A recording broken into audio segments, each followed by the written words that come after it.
Eleanor Murphy brushed the dust from her hands and squinted at the narrow passage they had just uncovered. After 3 weeks of careful digging beneath Stonehenge, her team had finally broken through to a chamber that shouldn't exist. "Hand me the light, please," she said to her assistant. The small, powerful flashlight cut through the darkness, revealing smooth walls that looked nothing like the rest of the ancient structure.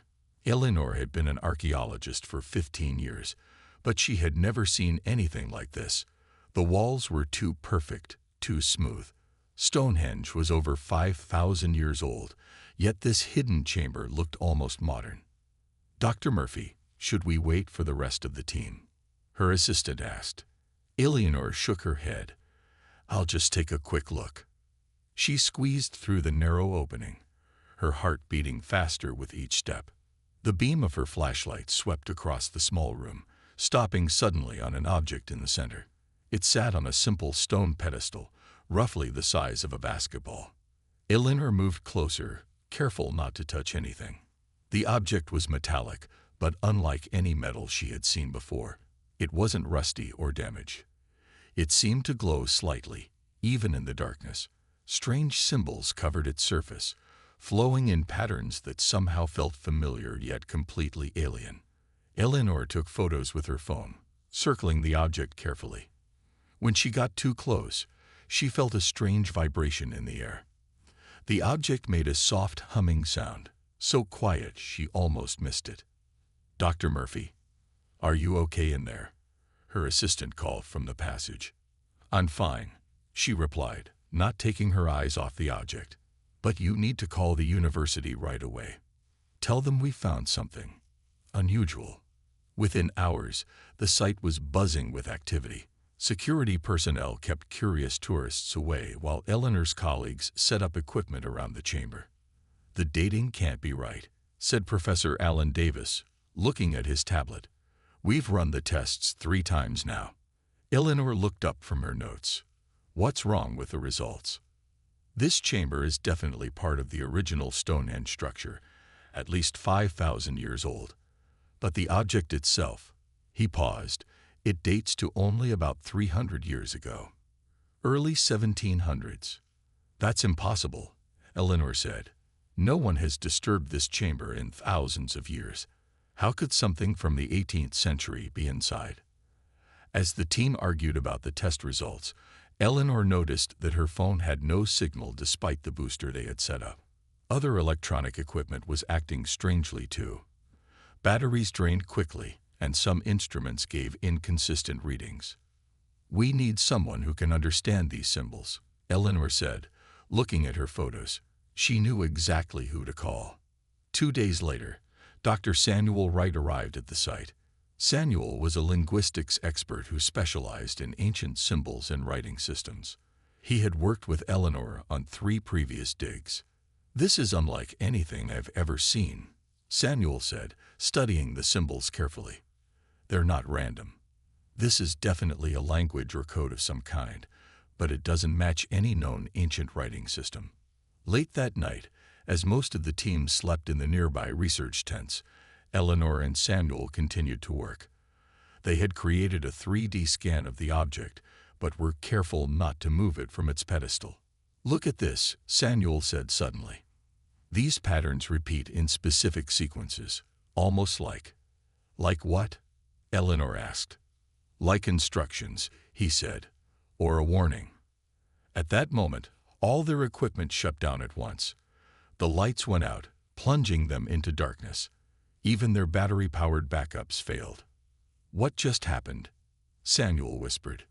Before Eleanor could answer, their phones beeped simultaneously. They both had the same message from an unknown number. "You found the Sentinel. They know it's awake now. You're in danger. Meet me at the Wiltshire Museum tomorrow at 9 a.m. Come alone. The fate of humanity depends on it." Eleanor looked at Samuel, her face pale in the dim light of their phones. "What have we uncovered?" she whispered. Eleanor and Samuel arrived at the Wiltshire Museum 15 minutes early. The morning air was cool, and few people were around. They sat on a bench near the entrance, watching everyone who approached. "This could be nothing," Samuel said. Maybe someone is playing a trick on us. Eleanor shook her head. That object is real, and those test results don't make sense. Something strange is happening. At exactly 9 a.m., an elderly woman with silver hair walked toward them. She wore simple clothes and carried a worn leather bag. Nothing about her seemed unusual, but Eleanor felt a strange certainty that this was their mystery contact.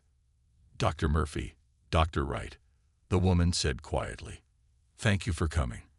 My name is Catherine Bennett. How do you know who we are?" Samuel asked. Catherine smiled. "We've been watching you for some time. Please, walk with me." They followed her into the museum, but instead of stopping at any exhibits, Catherine led them to a small storage room in the back. She pulled out an old key and unlocked the door. Inside was a small table with 3 chairs.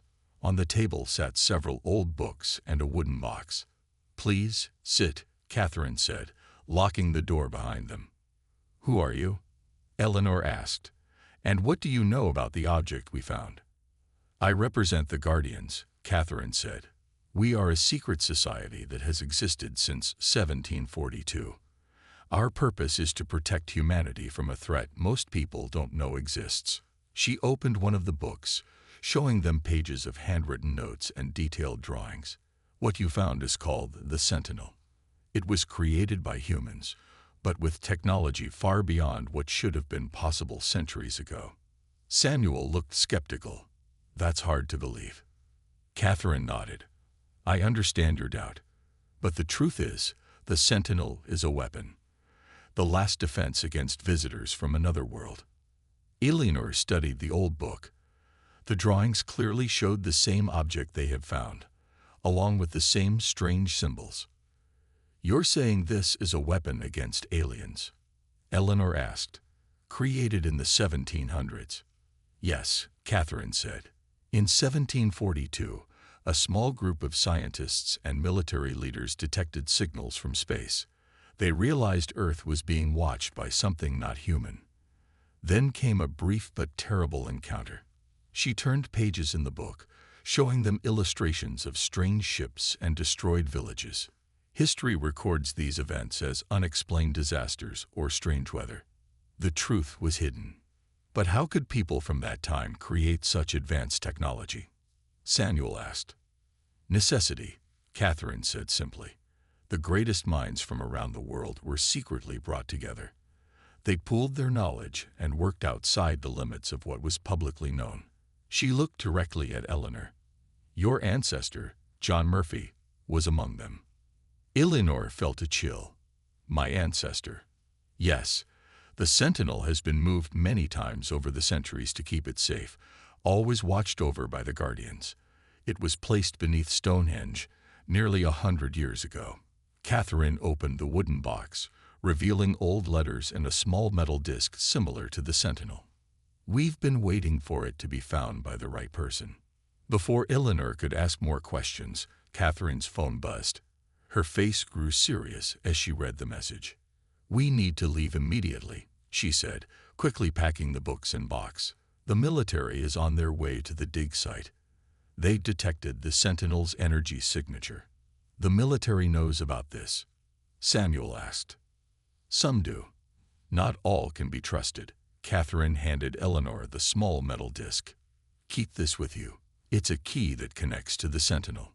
"A key to do what?" Eleanor asked. Catherine's eyes were grave. "To activate the weapon if needed. The signals we've been monitoring have changed. After centuries of watching, they're finally coming." "Who's coming?" Samuel asked.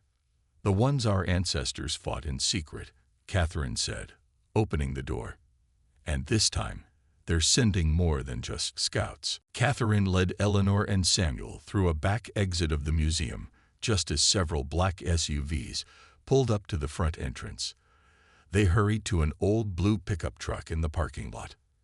"Get in," Catherine said. "We don't have much time." They drove for nearly 2 hours, leaving the city behind and heading into the countryside. No one spoke much during the journey. Eleanor held the small metal disc in her hand, feeling its strange warmth. "Where are we going?" Samuel finally asked. "Somewhere safe," Catherine replied. "I need to get you to the Sentinel before the military takes it." "Why us?" Eleanor asked. "Why not let the government handle this if they already know?" Catherine's hands tightened on the steering wheel. "Because not everyone wants to use the Sentinel to protect humanity. Some would use it to gain power. Others would destroy it, thinking that's safer." She glanced at Eleanor. "And it won't work for just anyone. It needs someone from the bloodline of its creators." They turned onto a narrow dirt road that wound through thick trees. After several minutes, Catherine stopped the truck beside a small stone cottage that looked at least 100 years old. "Quick, inside," she said. The cottage was simple but clean. A man with gray hair and glasses sat at a table covered with maps and papers. He stood when they entered. "You made it," he said. "I'm Gregory Phillips, former NASA scientist and current guardian." He nodded to Catherine. "Any problems?" "Military teams at both the museum and dig site," she replied. "We weren't followed, but it won't take them long to figure out where we've gone." Gregory turned to Eleanor and Samuel. "I've been monitoring deep space signals for the Guardians for 15 years. 3 days ago, we detected multiple objects entering our solar system." He pointed to printouts on the table. "These aren't meteors or comets. They're ships, and they're heading straight for Earth." Samuel walked to the table and studied the papers. "How do you know these are the same beings that supposedly came in the 1700s?" "The signal patterns match exactly," Gregory said. "We've been watching for them for centuries." He picked up an old leather journal. This contains first-hand accounts of the first encounter. 7 villages destroyed, over 300 people taken. The government called it a series of forest fires and blamed local tribes. "We need to get back to the Sentinel," Eleanor said. "If what you're saying is true, we don't have much time." Gregory shook his head. "Too late. Military units secured the site an hour ago. But there's another way." He rolled out a map of England with several locations marked in red. "The Sentinel isn't the only device our ancestors created. There are 7 others hidden around the world. The closest is just 30 miles from here." Catherine opened a laptop and turned it to face them. "These are live satellite images of the approaching ships. At their current speed, they'll reach Earth in less than 5 days." Eleanor stared at the screen. 7 bright dots moved steadily toward the third planet from the sun. "Why now?" she asked. "If they've been watching us for centuries, why attack now?" "Because of this," Gregory said, pointing to news stories on another screen. "Humanity's push into space has accelerated. We have bases on the Moon and Mars. We're mining asteroids. Our radio signals cover more of space each year." He looked grim. "We've become a potential threat to them." A loud explosion shook the cottage. Catherine rushed to the window. "Military helicopters," she said. "They found us faster than I expected." Gregory quickly gathered maps and journals into a backpack. "There's a tunnel under the cottage. It will lead you to a garage with another vehicle." He handed the backpack to Samuel. "Take the road north. The map will guide you to the next Sentinel location." "What about you?" Eleanor asked. Catherine smiled sadly.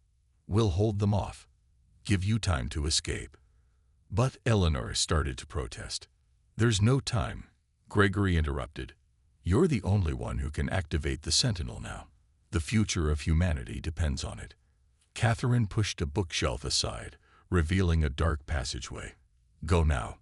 And remember, the Sentinel doesn't destroy. It protects. That's what our ancestors built it for." Eleanor clutched the metal disc tightly as she and Samuel entered the tunnel, the sound of helicopters growing louder above them. Eleanor and Samuel emerged from the tunnel into a small garage built into the hillside. Inside was an old Land Rover with keys in the ignition.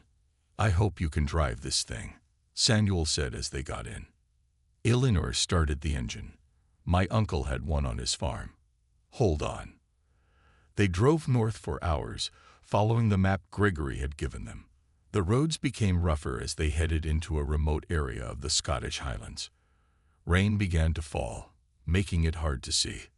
According to the map, the next sentinel should be hidden in some ruins near here, Samuel said, studying the papers from Gregory's backpack.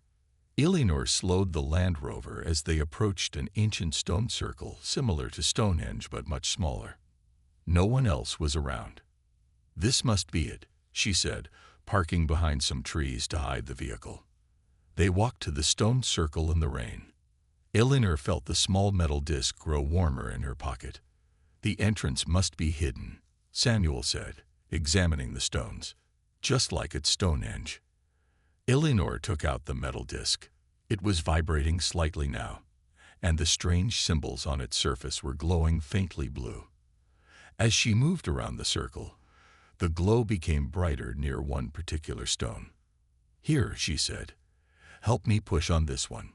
Together, they pushed against the stone. It moved slightly, revealing a narrow passage leading down into darkness. "I guess we go in," Samuel said, turning on his flashlight. The passage led to a small chamber similar to the one at Stonehenge. In the center was another sentinel device, identical to the first one they had found. "Now what?" Samuel asked. Eleanor approached the sentinel slowly. The disc in her hand was now glowing brightly and vibrating strongly. When she got close to the sentinel, the symbols on both objects began to pulse with light.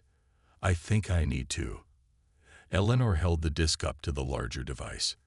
They fit together perfectly, like pieces of a puzzle. There was a flash of blue light. The sentinel began to unfold, parts of it shifting and moving until it formed a complex device, unlike anything they had ever seen. "It's activating," Samuel whispered. A holographic display appeared above the device, showing Earth and the approaching alien ships. "I can't read these symbols," Eleanor said, looking at the strange text appearing in the display. Samuel moved closer. "Wait, I think I can. They're similar to what we saw in the books Catherine showed us." He studied the display carefully. "It says the Sentinel needs a final activation code to work properly, a specific frequency combined with a genetic key." "A genetic key?" Eleanor asked. Samuel nodded. "That must be why Catherine said it needed someone from the bloodline of its creators." He pointed to a small indentation on the device. "I think you need to place your hand here." Eleanor hesitated, then placed her palm on the indicated spot. She felt a sharp pain as something pricked her skin. The device hummed louder, and more symbols appeared in the display. "It's working," Samuel said excitedly. "It's accepting your DNA." The holographic display changed, showing the 7 alien ships more clearly now. They were unlike anything in human science fiction. Strange, angular vessels that seemed to bend light around them. "Look," Samuel pointed. "The display is showing other Sentinel locations activating around the world." Small points of blue light appeared on the Earth hologram, one in England, one in Scotland where they were, and others in Egypt, China, Peru, Australia, and the United States. Eleanor's phone suddenly rang, startling them both. The caller ID showed an unknown number. "Hello," she answered cautiously. "Dr. Murphy," a man's voice said.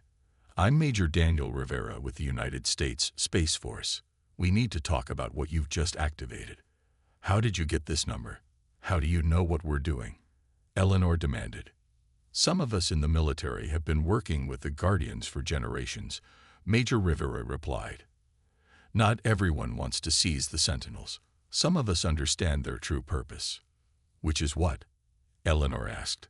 "To create a planetary shield," he said. "The Sentinels you've activated are connecting to form a defense network. But there's a problem. Our satellites show 3 alien ships have broken formation. They're accelerating toward Earth, trying to get here before the shield is complete." Eleanor looked at Samuel, fear in her eyes. "How long do we have?" she asked. "Less than 24 hours, Major Rivera said. And the shield needs all 7 Sentinels fully operational to work. You've started the process, but there's more to do. We need your help." Within hours, a military helicopter landed near the stone circle. Major Daniel Rivera stepped out, followed by two soldiers. He was tall with short, dark hair and wore a simple black uniform without many markings. "Dr. Murphy, Dr. Wright," he said, shaking their hands. "Thank you for trusting me enough to wait." "We didn't have much choice," Eleanor said. "Now tell us what's happening." They walked to the stone circle where the passage to the Sentinel remained open. Major Rivera looked at the glowing device with a mixture of awe and concern. "All 7 Sentinels are now active," he said, "but they're not fully connected yet. The planetary shield is forming, but it has gaps." He opened a laptop and showed them a satellite view of Earth. A faint blue web was spreading around the planet, with 7 brighter points where the Sentinels were located.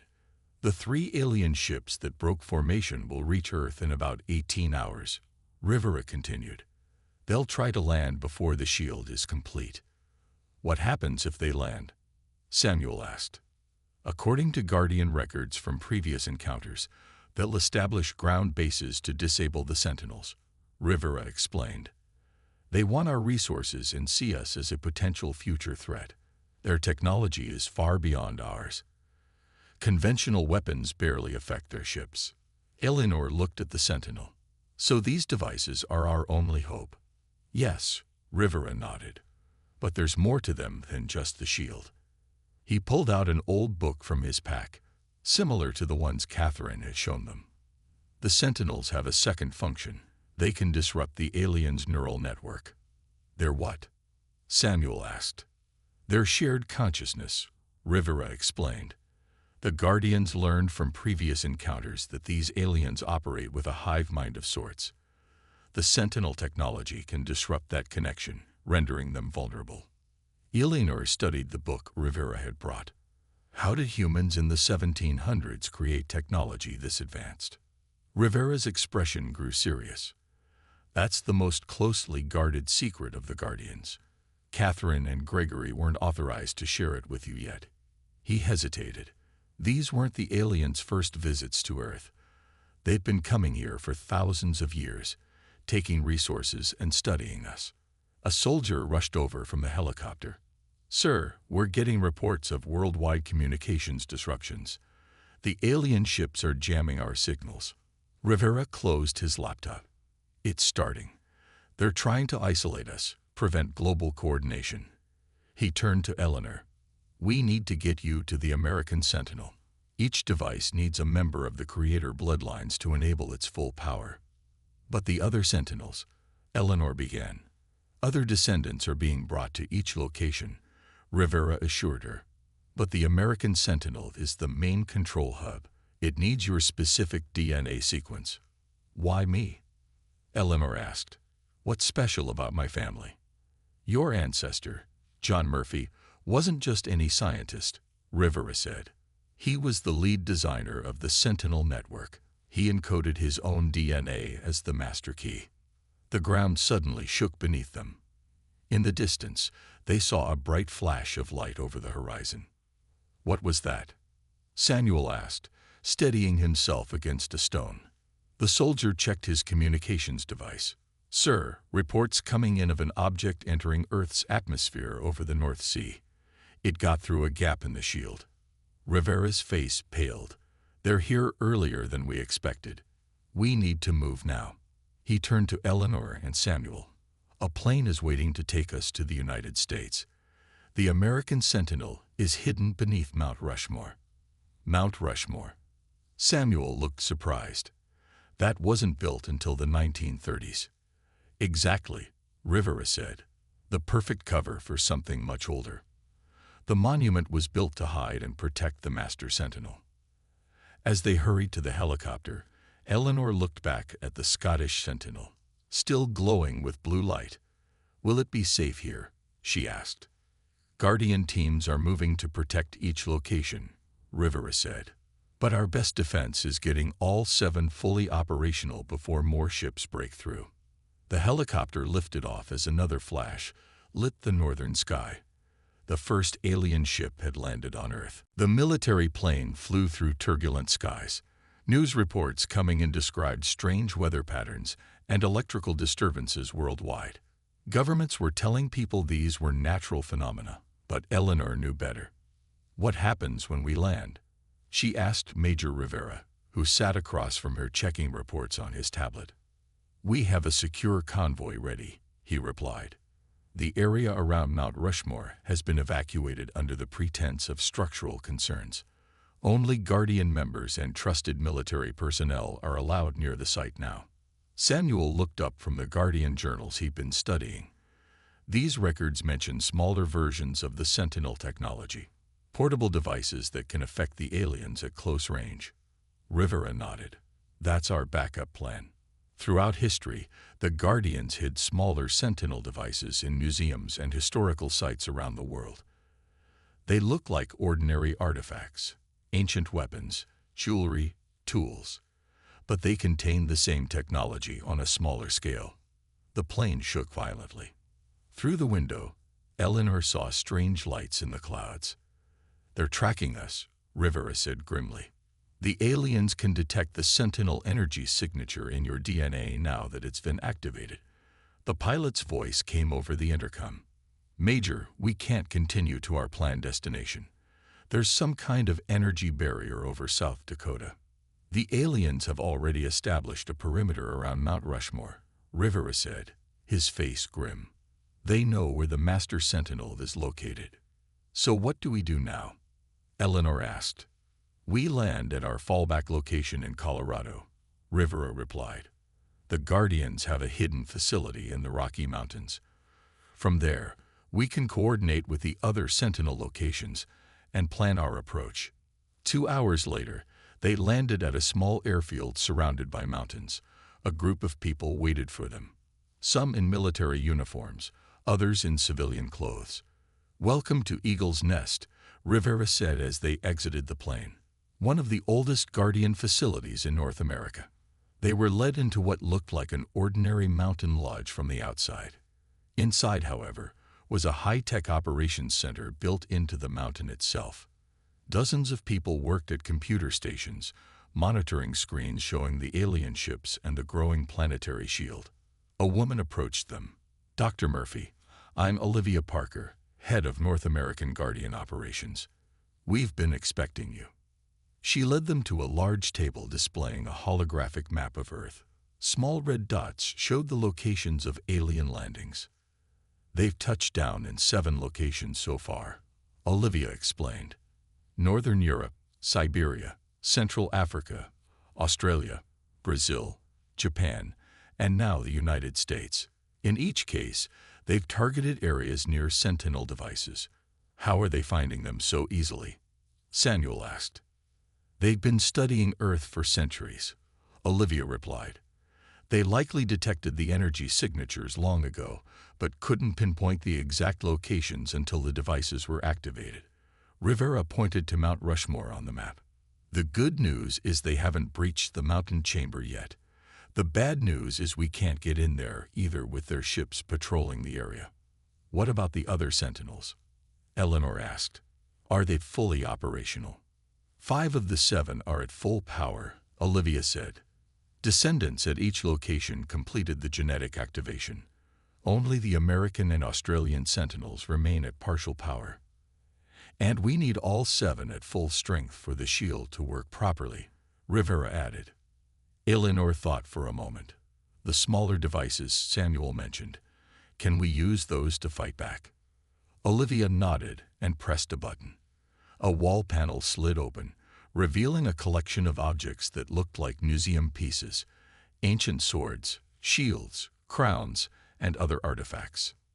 These contain miniaturized Sentinel technology, she explained. They can disrupt the aliens' neural connection at close range. Our teams are already distributing them to military units around the world. Rivera picked up what looked like an old compass. Each one is designed to affect their biology, but leave humans unharmed. The problem is getting close enough to use them.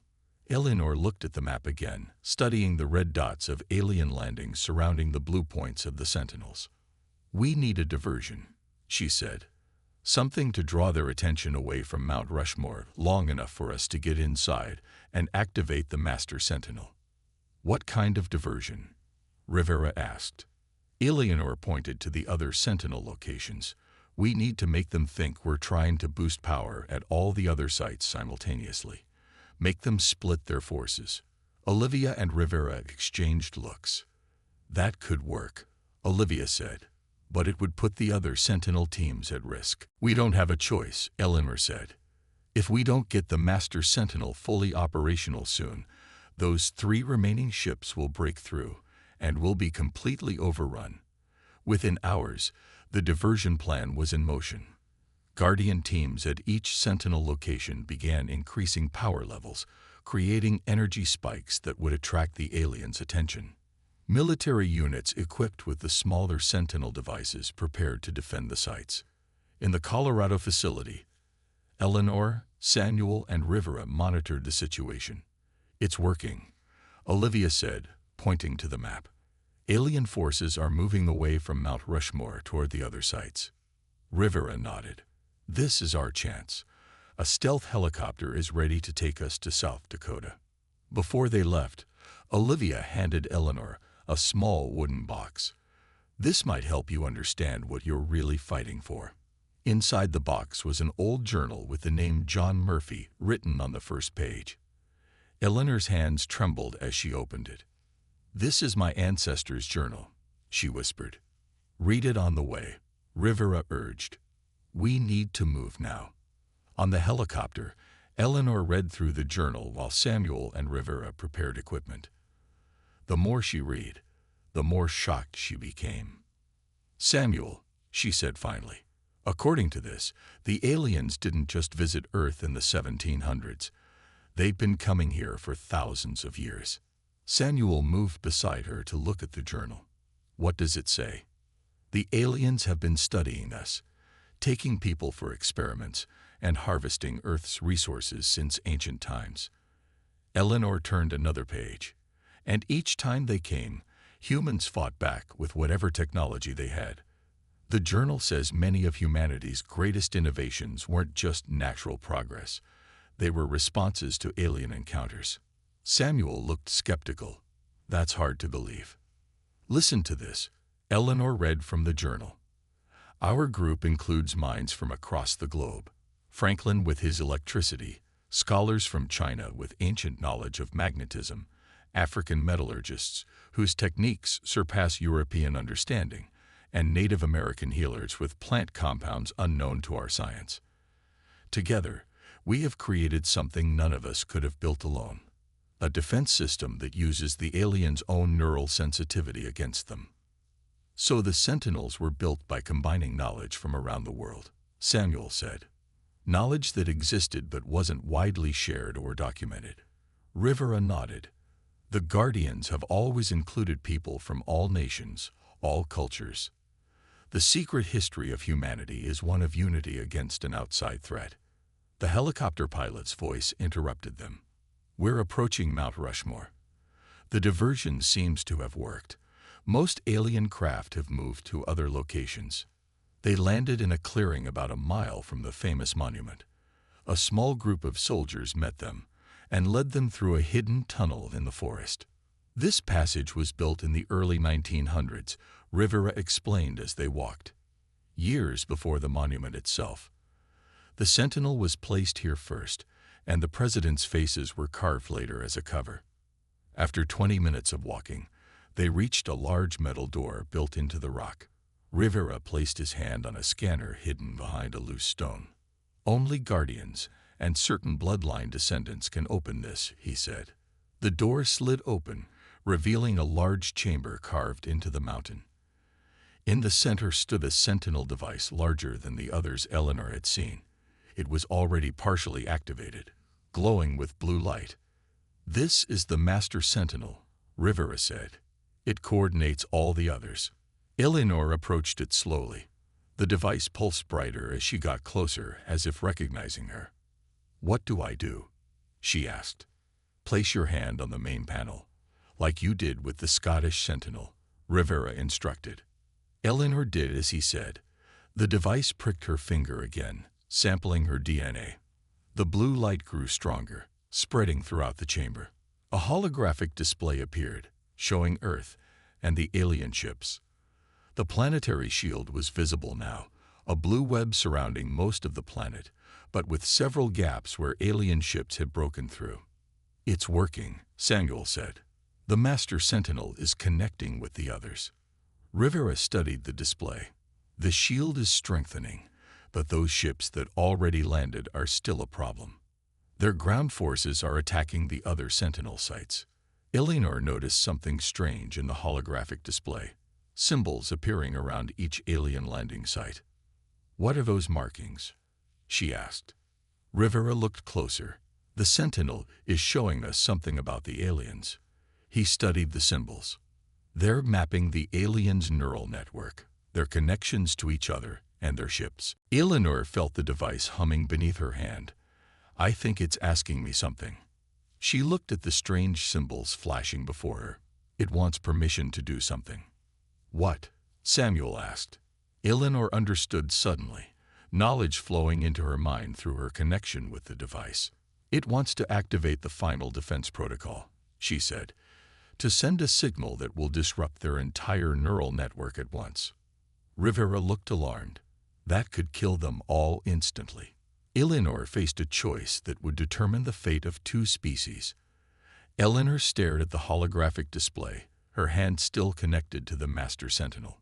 The fate of humanity, and an alien species, rested on her decision. "I can't just kill them all," she said finally. "There has to be another way." Samuel moved closer to study the symbols. "Maybe we can adjust the signal strength, not to kill them, but to disable their ships and weapons." Rivera nodded slowly. "The original Guardians built this as a defense system, not a weapon of mass destruction. There should be options." Eleanor focused on the Sentinel, trying to understand the information flowing into her mind. "I think I see it now. The device has different settings." She pointed to symbols on the display. "This would disrupt their entire neural network permanently. But this," she indicated another set of symbols, "this would temporarily disable their technology and communications without killing them. That might give us a chance to communicate with them," Samuel said, "to find a peaceful solution. Or at least force them to retreat," Rivera added. Eleanor made her choice. She pressed the symbols for the non-lethal option. The Sentinel pulsed with energy, and waves of blue light spread outward from all 7 devices around the world. The holographic display showed the effect immediately. The alien ships stopped moving. Their weapon systems went offline. On the ground, alien forces froze in place as their neural connection was temporarily disrupted. "It's working," Rivera said, checking reports coming in from around the world. "Their ships are disabled. Ground forces are confused and disoriented." Eleanor kept her hand on the Sentinel.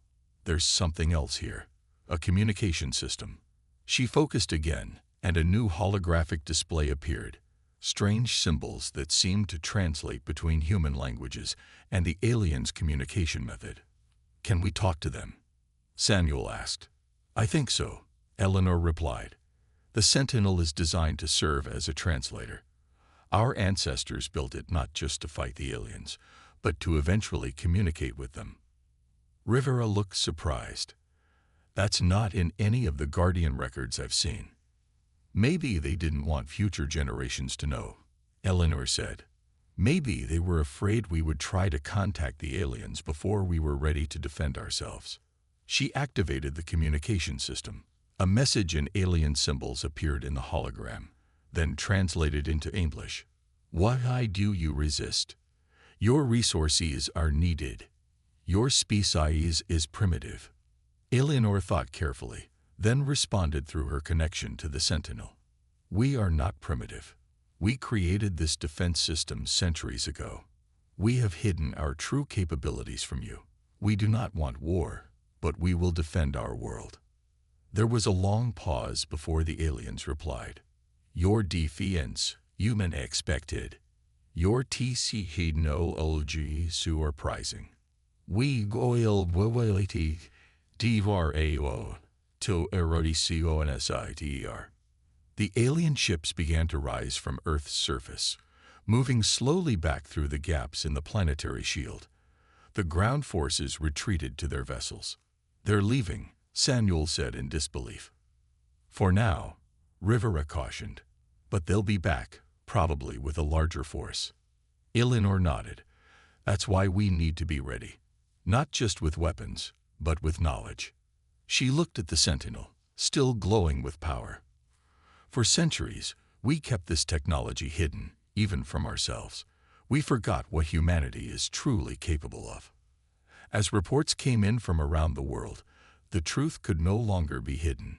News of the alien ships, the Sentinels, and the Guardian Society spread quickly.